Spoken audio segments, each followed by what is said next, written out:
You're listening to the Good Question Podcast with Richard Jacobs. Our goal is to make each of our guests exclaim, that's a good question. I don't know the answer. Because when that happens, it means you, the listener, may be inspired to learn more beyond the interview and to ask great questions yourself that lead to new insights. In this podcast, we cover historical and current anthropology, comparative religion, and history. Welcome, and let's get started. Hello, this is Richard Jacobs. My guest today is Audrey Gale. She's the author of a book called The Human Trial. So we're going to talk about what the book's about, a bit about Audrey's background, and whatever other interesting topics come up. So welcome, Audrey. Thank you very much, Richard. Happy to be here. Yeah, tell me a bit about the Human Trial book first. What's the premise of it? What's it about? And then we'll go into background and everything. Well, it's a fictionalized account of two scientists who were inspired by real scientists, but I know nothing about the real scientists, their lives, their personalities, anything about them. What I do know a little bit about the scientists who inspired it was a bit about their work. They were working in the 1930s, which is a very interesting era, and I placed my novel in it because Depression era adds a whole level of additional pressures on these two men. And so in my story of them, they meet in the medical lab at Harvard. One is a physicist, PhD, who's developing a new and quite revolutionary microscope. And his name is Dr. Adam Wakefield. The main character's name is Dr. Randall Archer. He's an MD, and he ends up collaborating with the physicist on developing this microscope. Because he's in the lab, he can provide them with specimen slides which test the strengths and weaknesses of the developing microscope. And so they end up collaborating for quite some time. And eventually they stumble into an area that really shocks Dr. Archer, the MD, and shocks and delights Adam Wakefield, the physicist who is developing the microscope. They find in specimen slides, live specimen slides. Now that's quite outside the norm, but live specimen slides, they find a life form that has never before been seen. And this research then kind of takes them down this road that they never expected to be on. And it veers further and further from Dr. Archer's medical education. And it's during the Depression. So he becomes increasingly worried about what effect, if this discovery bears out, and they test it rigorously for a long time, if it bears out, does it undermine not just his career in medicine, which is all he's ever really wanted, but does it undermine medicine in some very pronounced and fundamental way? So that's the story, that's the trajectory of the novel. Okay. Called The Human Trial. Yeah, is this your first book, or how many books have you done? This is my second novel. But this one is the first in a planned trilogy. I plan to take this, it's going to be a multi-generational saga. I plan to take the 1930s story of these incredible discoveries, which there is scientific basis for, which is one of the challenges for me writing the novel. And at a good... Maybe you should call these sequels sequelae, the second one, the third one. This would be funny. Yeah, like when you're sick and you have symptoms, the follow-on stuff they call sequelae. So maybe you should call the second and third ones that. It'd be funny. I will give that deep consideration. Sure. Go ahead. Sorry to interrupt. It's fine. I like that. So anyway, the first story is set in the 1930s primarily. And that is when the real scientists were actually working. So that made sense. Plus the Depression added additional pressure. And then I'm going to take it into the 70s, another semi-chaotic time in American history. Nixon was being thrown out of office. The Vietnam War was grinding to a terrible halt. Everybody had a cause. There was Black Power. There was feminism. There was anti-war. And everybody was sort of semi-rioting over their causes. So I thought that would be another interesting time frame to place the sequel. And then because we've all just been through COVID and actually are still going through COVID, and its incredible impact on all of us, I thought this story exactly fits into what was happening during COVID. And so I'd like the third in the trilogy to be a modern day story. But I also want to keep strings going through the families that are involved in this. So that's my plan for the trilogy. Okay. Well, what prompted you to write this in the first? So the science in this story is really based on quantum physics. I know that sounds like really big and scary, but what Einstein and Oppenheimer and Niels Bohr and those guys were working on and discovered and seem to have proven to most people's satisfaction is that there's no real solid basis in the universe. There is nothing solid. As counterintuitive as that is, if you could look at your desk, your body, anything at its most fundamental level, its sub microscopic level, you would find nothing but these vibrating packets of energy called quanta, which coalesce in an infinite variety of condensations to create absolutely everything. So that means, since we're part of creation, that means that our bodies, healthy and diseased, our bodies are also a part of that spectrum of concentrations of energy, which means we are basically vibrating packets of energy. And 125 years later, it's just interesting to me that it has never been applied to our medical care. We are part of creation. We can't pull ourselves out of it. We are electrical first. So that sort of started it. But what got me going on this subject, which I freely admit I had no special interest in back in the day, and certainly don't have, a PhD in physics or an MD in medicine or a scientist, biologist, etc. I had several personal experiences that really started to open my eyes. The first one was a really terrible infection throughout my own body in my mid-30s, where I had visible lumps up and down my arms, down my sides, down my legs. I couldn't even put my arms down because it was painful. So I concluded that I had lymphoma. It was not correct, thank God, but it was close. So anyway, I went to my internist. I lived in Northern California at the time. I went to my internist, and he sent me to every specialist he could think of.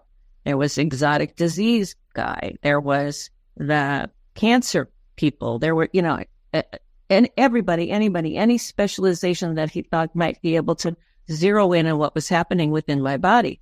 And none of them could. So I happened to be working with a guy at the time who said to me, what have you got to lose? You need to come to my acupuncturist with me. And by that time, I had been feeling poorly for so long, and I was in pain, and it looked so horrible. I said, okay, why not? And so off I went to the acupuncturist, and she stabbed one of those lumps to see what was inside. And she said, I don't care what you call it. You have infection all over your body. So she gave me an acupuncture treatment, and it was the first of maybe 3 or 4. I can't exactly remember. I did go back to her a couple times. And then she sent me next door to her brother, who was also a doctor. He was an herbalist, and he gave me the most gruesome herbs you could smell or taste, and instructed me to have only vegetable smoothies made with organic vegetables, as much garlic and as much onion as I could tolerate. But the good news was I could have it as many times a day as I wanted. Which I guess that's good news. I guess that was good news. There wasn't a lot of other good news. Anyway, it was miraculous. Overnight, those lumps started to disappear. And within days, I was back to normal, feeling good, looking normal. So I went back to my internist, and I asked him to give me an exam and tell me what he thought. And when I told him, he said he was absolutely astonished. What have you done?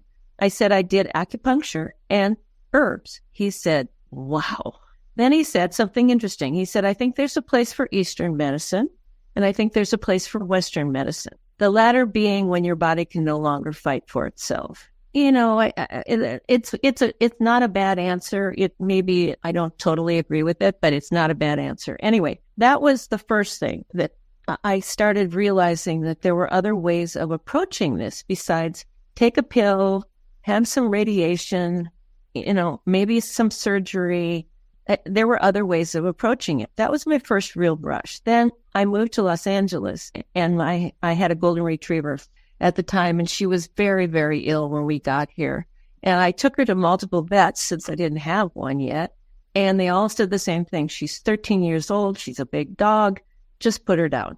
And I just couldn't. So I finally found a holistic vet who seemed to be practicing sort of voodoo medicine, as far as I could tell. He used some known approaches, acupuncture, chiropractic, but he also used vibrations. He used sound. I had never seen anything like it. So of course I asked him a billion questions, and he was very generous with his time and his knowledge. And he told me about two scientists that he had been studying and what he thought they were onto, which is this electrical basis of life. And so my dog recovered and lived for another 3 years and died at 16. But in the meantime, my dad, so I was looking into it casually. What is this electrical basis of life thing? And until my dad was diagnosed with leukemia. And he came over to my house here in LA after his first chemotherapy treatment. And he said very emphatically, "That's it.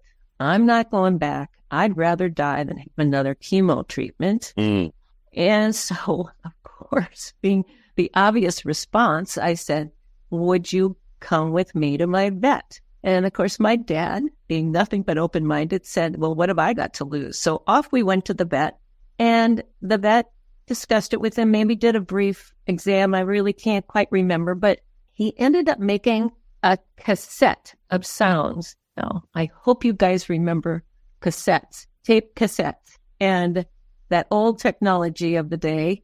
And what the vet explained to us both is that he did not have the sophisticated equipment of those original scientists, but he knew he could step the exact vibration of my dad's disease, the disease microbes of leukemia.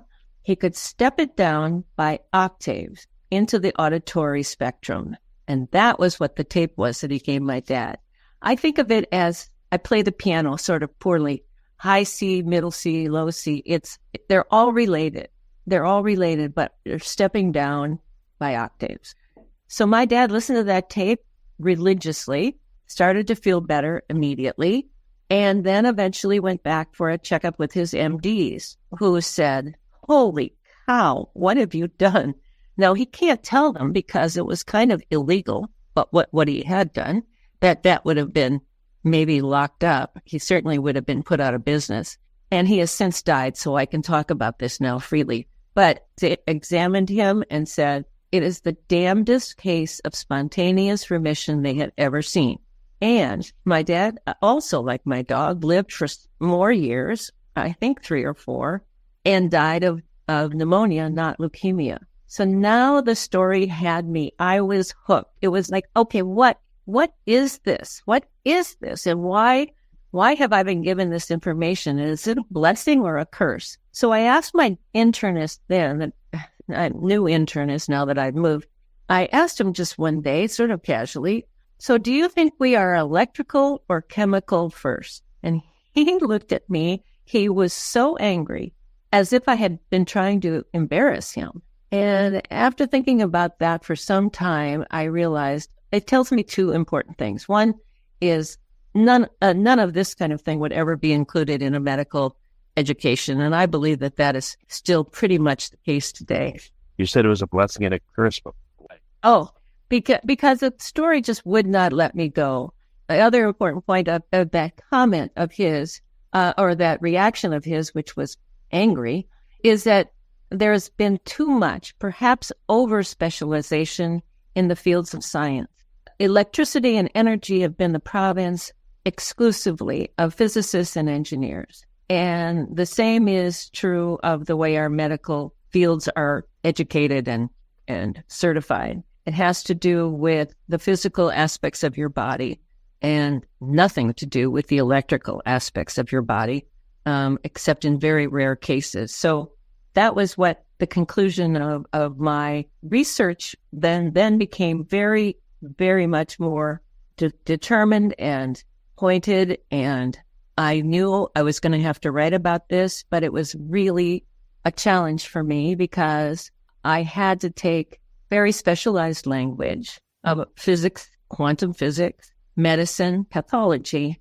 And I also had to do something that was really critically important to me, because the point for me was to have a riveting story that would attract a large and broad readership of mostly non-scientists. So I had experts in all those areas advising me, and it took me some years to shape the science and the quote-unquote, hopefully, riveting story together. I had an expert physicist, very well regarded in the field, who helped me understand quantum physics to enough so that I could put it in the plainest English possible. And I have a very good friend who's a pathologist who runs several pathology labs in LA. And he allowed me time in his lab, looking through microscopes, asking questions, etc. So, and then I also have my writing partners who I've been writing with since we went to USC in its Masters of Writing program. We've been writing together ever since, and they helped me shape all of that into the story that is the human trial. Well, are you able to summarize a bit what you've discovered in regards to, quantum physics and electricity and all that about the body? Like, if you get sick, again, hopefully not, but if you do, what are you going to do differently this time, for instance, or a loved one does? There are several things I would do personally, but I'm kind of an extreme case. I would do the most rigorous cleanse I could get my hands on. I mean, probably juicing, organic, maybe some special things to help your body purge all of its toxins out. I've done a couple cleanses in my life, and it is astonishing. Not just what comes out of your body, which is pretty gross, but, like even your eyeballs kind of hurt. Well, the toxins are everywhere. They're in your bones. They're in your eyes. They're everywhere in our society. And so I would want to give my body the absolute best chance it had. So that is what I would do first off. I would do a rigorous cleanse. It's hard because there's no wine, there's no caffeine. It's hard, but boy, you feel like $1 million when it's over. And I have already in my possession a machine that is programmed to recreate a range of vibrations based on the underlying disease. So there are people that have carried this science forward. Is this a Rife machine, or what is it? No, it's called Resonant Light. That's the manufacturer of this particular machine. There are others. No, I think the biggest loss in the suppression of Rife's work is his microscope. No one has been able to replicate his microscopes. There were probably only half a dozen of them when medicine decided that it was just unacceptable practice. And I understand there are charlatans out there. There do have to be some regulations, but his microscopes were confiscated, and no one to date has been able to replicate what his microscope could do, especially with live specimen. So anyway, it's a cathode ray tube, basically, which is a physics device, which enables physicists to study the properties of waves and zero in on different frequencies. So that's pretty much the simplified version of what those machines do. The machine I have will say you have arthritis, just as an example. It will reproduce a range of vibrations. So, it goes a little bit below, a little bit above, and it hopes to catch all of it in its sweeping. And, but there are other machines. I don't know much about them. I just know about the one I happen to own. There are people that practice this. But as I say, they've been underground for a long time. I think it's starting to change. I think if you Google Rife, you'll find lots of information on him now. And I actually, in 2016, I actually went to a conference in Arizona put on by a woman who wrote a huge volume called The Rife Handbook. And it was wonderful. It was people like me who just were really curious and wanted to know more. There were MDs, there were all sorts of different kinds of doctors. There were the people who make these machines and so forth. It was really interesting to see that there is this vast underground. And I would make it my business if I got seriously ill to be in touch with that vast underground. So what are you using this machine for? Like periodically, do you use it to help yourself, like with a cleanse, or what's the use of it for you? Well, I haven't used it a whole lot because, knock on wood, I've been really healthy. My husband has some arthritis and some problems like that he's used it for. It doesn't, my machine doesn't cover everything. The newer versions, I think, have a much broader spectrum of diseases pre-programmed into it. So I probably need a new machine, but so far so good. Knock on wood, I haven't had to use it much. Although it does have just a plain cleansing setting, which would help during a cleanse. And it also can help you sleep and feel calm and, chill. So it has a broad use. Okay. Well, when your husband used it, for instance, for arthritis and other pains, what happened? The problem with my husband is he just didn't stick with it. He used it, and I think part of our culture today is, take a pill and you'll feel better tomorrow. It's just ingrained in us. And so he used it for a while, and he didn't feel like, it was magically curing him. So he just kind of sloughed off. I would call that his problem as much as anything else. Okay. Well, all right. Well, very good. With the human trial, how long has it been out? And what kind of responses have you got, comments that may be interesting to you? Oh, I'm really humbled by the incredible reviews I've gotten. Incredible reviews. I'm still 5 stars on Amazon. The ebook released on the 17th of September, and I immediately went to bestseller in Depression era fiction, which was so exciting. And then the print book became available on the 26th of September, and we made it to #1 medical thriller, which I can hardly say it. It's so awesome. So we had some very good results very early on, and I've been so thrilled at the reviews I've been getting. Wow, it impresses me how people read and what they get of the nuances. There's lots of stuff in there about medical practice, insurance practice, how doctors are educated, how they're certified and recertified, the control of treatment possibilities. There's a lot of nuances in the book that I didn't want to bog it down into some kind of scientific treatise, mainly because that's not my thing. I'm not suited for that. But people really pick up. It's incredible. So I've been so pleased with the early results, and I just hope they continue. The audiobook actually hasn't even come out yet. It's due out in about a week. I would say mid-October. So that should help too, because a lot of even my friends would prefer an audio to reading. I like to read with the book in my hand, but lots of people don't. Yeah, a lot of people, like myself, I primarily listen instead of read because I get tired reading. So I definitely encourage everyone that writes a book to also do an audiobook version, because I've observed you get just as many sales on the audiobook as you get on the paperback book too. I hope so. I really hope so. I've never done an audiobook before. This is my first, and it's really different. I just finished reviewing the audiobook files, which is still in somewhat rough form. And I was amazed. I kind of cried at the end. I only read it 3 billion times. It moved me. Well, did you read the audiobook yourself? I was listening to it. No, I know, but did you do the voice part? No. You hired For one thing, the 2 principal characters are men, and there is a very strong female present. A woman ahead of her time back in the 30s. She's a great character. I loved them all, really. They were all quite flawed and all quite human, and to me, they just reflect us to us. But I don't feel like I'm an actor or would really know how to do that well. And we did auditions. We had half a dozen people audition by reading part of the manuscript, and the production peeps and I agreed wholeheartedly on the person that we chose, and he does all the voices, and he's great. Okay. Yeah, I was just wondering. Sometimes people like when the author reads their audiobook, but yeah, you got someone, I'm sure that's good. So that's great.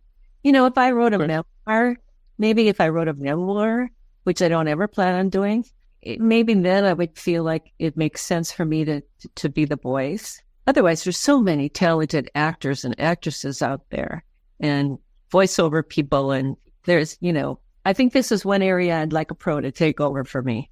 Okay. Are you working on your second book in the series yet? Or how long will it be till you think that one's ready?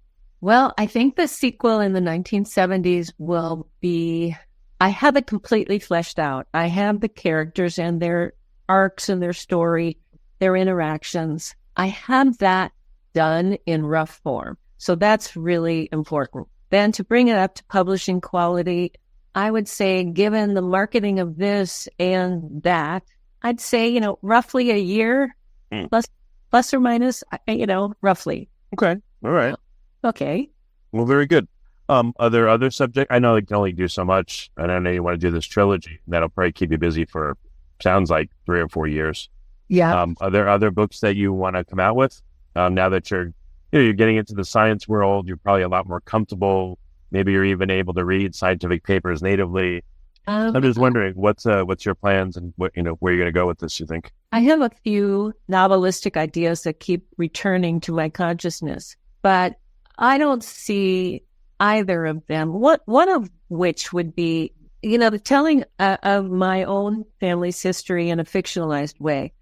For example, my grandmother at 16 saw her parents murdered in Poland, was the oldest of, 10 kids. And as the oldest, she went off in steerage to, the promised land, America, and went to a prearranged marriage in Pittsburgh area. And she did what it took to establish herself, get her kids educated. My dad was a double engineer, mechanics and electrical. My aunt, his sister, was a registered nurse. I mean, the story of those people, it intrigues me because we've lost something. They were tough, determined. Nothing held them back. And I'd like to explore that a little bit. Yeah, they were capable, yeah. Yeah, but they did what they had to do. And they didn't ask a lot of questions. I don't think they whined a lot. It came from a much harder time, yeah. Like you said with, your book that just came out, The Human Trial, during the Depression, there was a lot more pressures on the people. It was much harder to just do everything. Now it's really easy. You can get DoorDash, just lay there and do nothing. So people tend to do that more. Yeah, and still whine more. Right. Yeah, that's kind of the way I would put it. Anyway, it fascinates me. I'd like to maybe do something with that. But I am really focused on this because this could have, hopefully some impact, some opening of people's eyes about what we are, who we are, what part of creation we represent, what it means, what it could mean in the health of our bodies and the diseases of our bodies. It could have just a little impact of opening people's minds and eyes. What I'd love to have happen with this trilogy is that someone smarter than me, better positioned than me, could take that science and bring it back in a bigger way and let the world have at it. It is practiced actually in Europe. Another thing I might do if I got seriously ill, since you asked me that question, is I might go to Germany, where I understand there's quite a bit of rifing going on. And I think most of the European countries have some aspect of it going, as we do, but we do it underground. So anyway, I'd like it to open some minds and maybe make a difference in bringing the science back to the fore. Okay. That makes sense. Yeah. Excellent. Good. Well, very good, Audrey.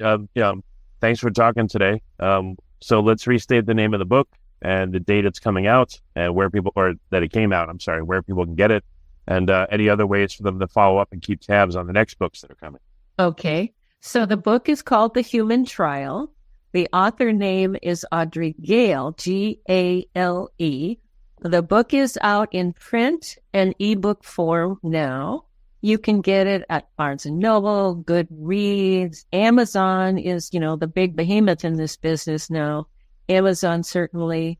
And through your bookstores. You may have to ask for it and they may have to order it, but the bookstores have access to it as well.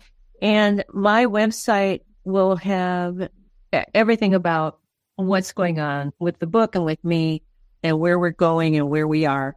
And that is Audrey Gale, again, Audrey, Gale, Gale, author.com. And the title again is The Human Trial.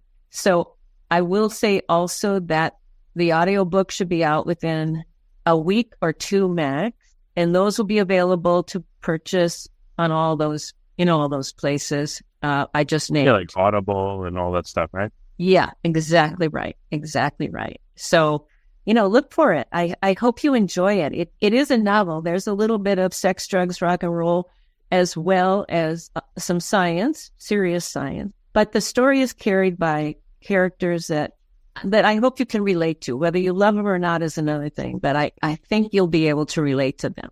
All right, very good. Well, Audrey, thanks so much for coming on the podcast and being open and honest, and it was a good call. I appreciate it. Thank you so much. Thank you very much, Richard.